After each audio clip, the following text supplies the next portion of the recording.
There is one icon from video games that I've never understood. Cloud Strife has always stuck out for his ridiculously large sword, but I've always wondered how does he even move when the weapon is literally bigger than he is? I know I'm not alone in that thought, but what would it be like if there was a realistic spin on this crazy weapon? The answer would probably be what you get in GigaSword. Developed by a one-man team at Studio Hybrid, GigaSword is an action puzzle metroidvania where you wield a sword so massive that it physically weighs you down. You are given the ability to leave your sword in the ground, giving you much more platforming options such as swimming and jumping higher, but at the cost of not being able to attack enemies. This gives the game a tremendous amount of potential for puzzles, as there are several times where you need to leave your sword behind temporarily in order to find a more permanent solution to the puzzle. Most puzzles gave me extreme Portal vibes, as there's multiple times where the eventual solution requires some backtracking in the thinking process. However, none of the puzzles really felt like they were tedious, which shows that they were very well thought out. The story to the game, though, is kind of hard to piece together.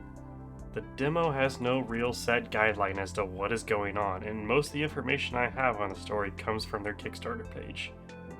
In the game, you play as an orphan, Ezra, during an otherworldly cataclysm. You are tasked with ascending an ancient tower to recover the god crystal Gnosis. Their page does mention that there will be in-game dialogue and animated cutscenes, so I expect that the lack of story in the demo will be rectified with the full release of the game. The combat is relatively basic to begin with, however, slaying enemies gives you a currency that you can use to unlock new abilities, opening an arsenal of weapons at your disposal. The actual controls, however, feel a bit awkward to manage, as your main keyboard keys are Z, X, C, and space, making me feel like my hand was constantly in an awkward claw position. I asked why it was this way on the Discord server, and it was explained to me that the control scheme is a nod to older PC-style games, especially Japanese ones. But I was reassured by the developer that customized controls will be available upon the official release.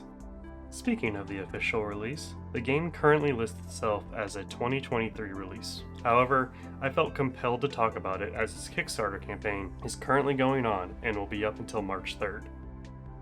I feel like I may have said this too many times in my demo diving series, but I truly feel like there really isn't a reason to not give this game a shot. It's very impressive for a game that was made by one person, and if you are wanting to check out their Kickstarter campaign, I will be linking it in the description. I hope you enjoyed the video, I hope you have a great rest of your day, and as always, be kind to one another.